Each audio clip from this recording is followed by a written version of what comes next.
Hi friends, அடுத்து நம்ம பார்க்க போகிறது ஒரு ப்ளவுஸ் கட்டிங் தான். அதாவது நம்ம உடம்புல நாமளே மெஷர்மெண்ட் எடுத்து எப்படி ப்ளவுஸ் கட் பண்ணுறதுன்னு தான். ஓகேங்களா? நிறையா பேர் என்னோட வெளியிலேருந்து கொரியர் பண்ணுறவங்க, ஆர்டர் போட கொரியர் பண்ணுறவங்க என்ன சொல்லுவாங்க, எனக்கு அளவு ப்ளவுஸ் கரெக்டாக இல்லை, அந்த ஃபிட்டிங் கரெக்டாக இல்லை, வேறு எனக்கு பார்த்து இது பண்ணி கொடுங்கன்னு சொல்லுவாங்க. நான் சொல்லி உங்கள் டெய்லர்கிட்ட அளவெடுத்து ஸ்டிச் எனக்கு வாட்ஸ்அப்பில் சென்ட் பண்ணுங்கள், நான் ஸ்டிச் பண்ணி அனுப்புறேன்னு. இல்லைக்கா, எங்களோட டெய்லருக்குலாம் அளவெடுக்க தெரியாது அப்படின்னு சொல்கிறாங்கன்னு சொன்னாங்க. அதனால் நம்ம உடம்புல நம்மளே ஃபஸ்ட்டு அளவெடுத்து கட் பண்ணி ஸ்டிச் பண்ணி போட்டு பார்ப்போம். அப்போ தான் எப்படி இருக்குன்னு தெரியும். ஓகேங்களா? அப்புறம் நான் சொல்கிற மாதிரி எல்லா அளவுகளும் எடுத்து நீங்கள் கட் பண்ணி ஸ்டிச் பண்ணி போட்டு பாருங்கள். இப்போ உங்களோட ஸ்டிச்சிங் பெர்ஃபெக்டாக இருக்கும், எந்த இதுவுமே இருக்காது. ஓகேங்களா? வாங்க நம்ம வீடியோக்குள்ளே போகலாம். ஃபஸ்ட்டு நம்ம உயரம் உங்கள் அளவு ப்ளவுஸில் எவ்வளோ இருக்கோ அதை நீங்கள் வச்சு எழுதிக்கோங்க. ஏன்னா உயரம் நம்ம பின்னாடி நம்மளே எடுத்துக்க முடியாது. இல்லைன்னா எடுத்துக்கிறதா இருந்தாலும் எடுத்துக்கலாம். இந்த இடத்துல இந்த மாதிரி ஷோல்டர் இங்கே வச்சு நமக்கு எவ்வளோ அளவு வேணும்னு சொல்லிட்டு இந்த மாதிரி இப்படி வச்சு பார்த்துட்டு கரெக்டாக அந்த ஷோல்டரில் இப்படி வச்சு பார்க்கணும். நமக்கு இடுப்பு இறக்கம் எவ்வளோ இருக்குது வேணும்னு பார்த்துட்டு டேப் அப்படியே எடுத்து பார்த்தா நமக்கு எவ்வளோ வேணும்னு தெரியும். ஓகேங்களா? நான் உயரம் 13 இன்ச்சு வச்சு போடுவேன். அதனால் உயரம் 13 இன்ச்சு போட்டிருக்கேன். ஓகேங்களா? உயரம் 13 இன்ச்சு. அதுக்கப்புறம் ஜஸ்ட்டு அகலம் எடுக்கணும். ஜஸ்ட்டு அகலம் எடுக்கிறது இந்த பார்த்தீங்களா, இந்த மாதிரி இப்படி டைட்டாக பிடிச்சிக்கோங்க. இப்படி டைட்டாக பிடிச்சிட்டு பார்த்திங்கன்னா எனக்கு 31.5 வருது. 31.5 என்னோடய செஸ்ட் அகலம் 31.5. ஓகேங்களா? அதையும் நான் எழுதிடுறேன் 31.5. சரி, ஓகேங்களா? அதுக்கப்புறம் நம்ம ஷோல்டர் எடுக்கணும்.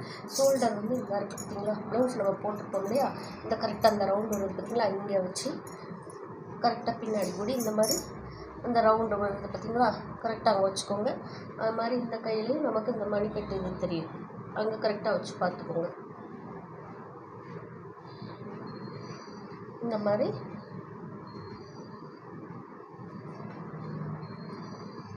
13.5 இன்ச்சு வருது. எனக்கு ஷோல்டர் 13.5 இன்ச்சு. ஓகேங்களா? அப்போ நான் ஷோல்டர் 13.5 இன்ச்சுன்னு வைக்கிறேன். ஓகேங்களா? அதுக்கப்புறம் ஆம்கோல் ரவுண்ட் எடுக்கணும். ஆம்கோல் ரவுண்டு இந்த மாதிரி இந்த ஆம்கோல்குள்ளே விட்டுட்டு கரெக்டாக நல்லா ஏற்றி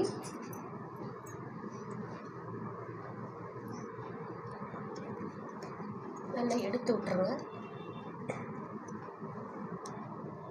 நல்லா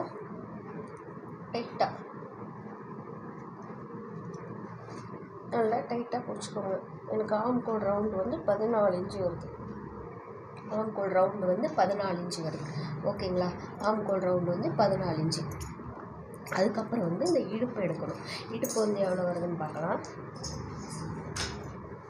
இதாக இருக்குது பாருங்கள், இடுப்பு சுற்றளவு. அது நல்லா உங்களுக்கு டைட்டாக எவ்வளோ ஃபிட்டிங்காக போடுவீங்களோ அந்த மாதிரி டைட்டாக வச்சுக்கோங்க.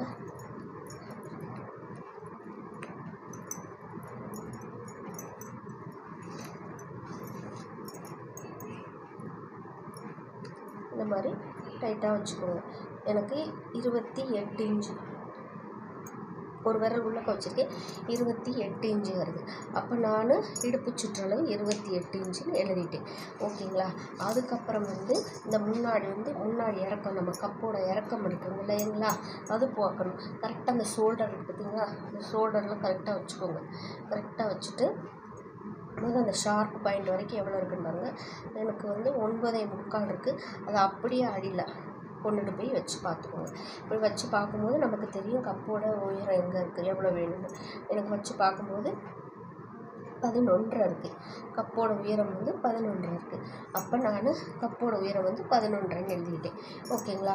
அதுக்கப்புறம் நிப்பிள் பாயிண்ட், இந்த ஷார்ப்பு பாயிண்ட்டுக்கும் இடையில எவ்வளோ கேப் இருக்குன்னு பார்க்கணும். அதுதான் nibble point, nibble to nibble. ஓகேங்களா? அது இந்த ஷார்ப் பாயிண்டில் வச்சுக்கோங்க. அது மாதிரி இந்த ஷார்ப் பாயிண்ட் வச்சு பார்க்கும்போது எனக்கு 7.5 இன்ச்சு வருது. ஓகேங்களா? அப்போ நம்ம ஷார்ப்பு டு ஷார்ப் வைக்கும்போது 7.5 இன்ச்சு வருது. அந்த 7.5 இன்ச்சை நான் எழுதிக்கிறேன். நான் சொல்கிற அளவு வந்து நீங்கள் எல்லாமே கரெக்டாக நோட் பண்ணிக்கோங்க. அப்போ தான் கட்டிங் போடும்போது கரெக்டாக பெர்ஃபெக்டாக இருக்கும்.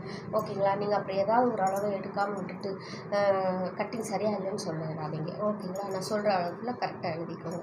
அடுத்து நிப்பிள் டு நிப்பிள் எடுத்துட்டோம். முன் கழுத்து வந்து எடுக்கணும். கரெக்டாக இங்கே வச்சுக்கோங்க.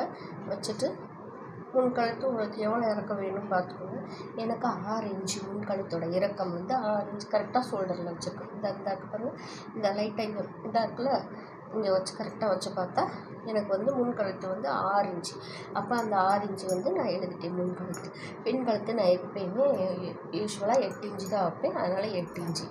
ஓகேங்களா? இது தாங்க அளவு நம்ம பாடியில் எடுக்க வேண்டிய அளவு. அடுத்து கையோட உயரம் வந்து கரெக்டாக அந்த ஷோல்டரில் வச்சுக்கோங்க.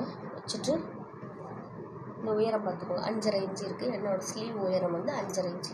அப்போ 5.5 இன்ச்சு நான் எடுத்து எழுதிட்டேன். 5.5 இன்ச்சு நான் எடுத்து எழுதிக்கிறேன். ஓகேங்களா? அதுக்கப்புறம் வந்து இந்த கை சுற்றளவு எடுக்கணும். கை சுற்றளவு வந்து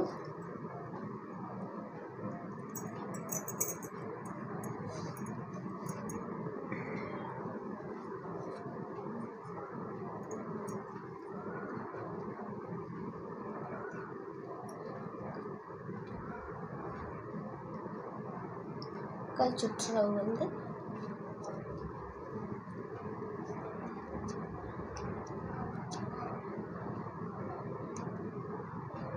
11 இன்ச்சு இருக்குது. ஓகேங்களா? ஒரு விரல் உள்ளே விட்டுருக்கேன். 11 இன்ச்சு இருக்குது கை சுற்றளவு. ஓகேங்களா? நம்ம கைக்கெல்லாம் லூஸ் கொடுக்க மறந்துடும். அதனால் ஒரு விரல் உள்ளக்க வச்சு நம்ம அளவு எடுக்கும்போது கைக்கு நம்ம தனியாக லூஸ் கொடுக்கணும்னு அவசியம் இல்லை. 11 இன்ச்சு இருக்குது. ஓகேங்களா? கை சுற்றளவு வந்து 11 இன்ச்சு. இப்போ அடிங்கை, இதுதான் நமக்கு வந்து மெயின் ப்ளவுஸ் கட்டிங். இந்த மாதிரி கை சுருக்கம் வராமல் இருக்கும். ஓகேங்களா? இந்த பாருங்கள், சுருக்கம் எங்கேயுமே சுருக்கம் வராது. அதுக்கு வந்து நம்ம அடிங்கை சுற்றளவு நமக்கு கண்டிப்பாக வேணும். ஓகேங்களா?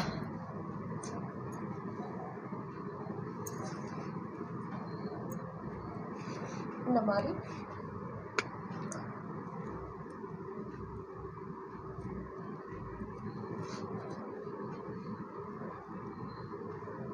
ரொம்ப இறக்கம் அக்களுக்குள்ளே போகாமல் கீழே ரொம்ப இறக்காமல் ஒரு 3 இன்ச்சு கேப்புக்கு வந்து அடிங்கை சுற்றளவு வந்து நம்ம பார்க்கணும். ஓகேங்களா? சுற்றளவு வந்து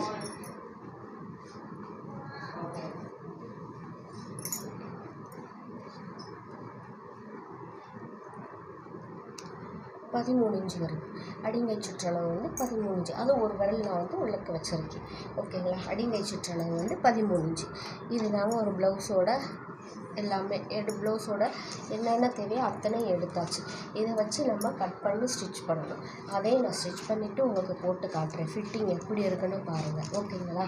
என்னோடய சேனல் பிடிச்சிருந்தா லைக் பண்ணுங்கள், ஷேர் பண்ணுங்கள், கமெண்ட் பண்ணுங்கள். கூடவே இருக்க பெல் ஐக்கானை கிளிக் பண்ணிக்கோங்க. அப்போ தான் நான் போடுற நோட்டிஃபிகேஷன் வந்து உங்களுக்கு உடனே கிடைக்கும். எல்லோரும் ஒரு லைக் கொடுத்துருங்க. அப்போ தான் அது வந்து நிறையா பேருக்கு காட்டும், நிறையா பேருக்கு யூஸ் ஆகும். ஓகேங்களா? தேங்க்யூ.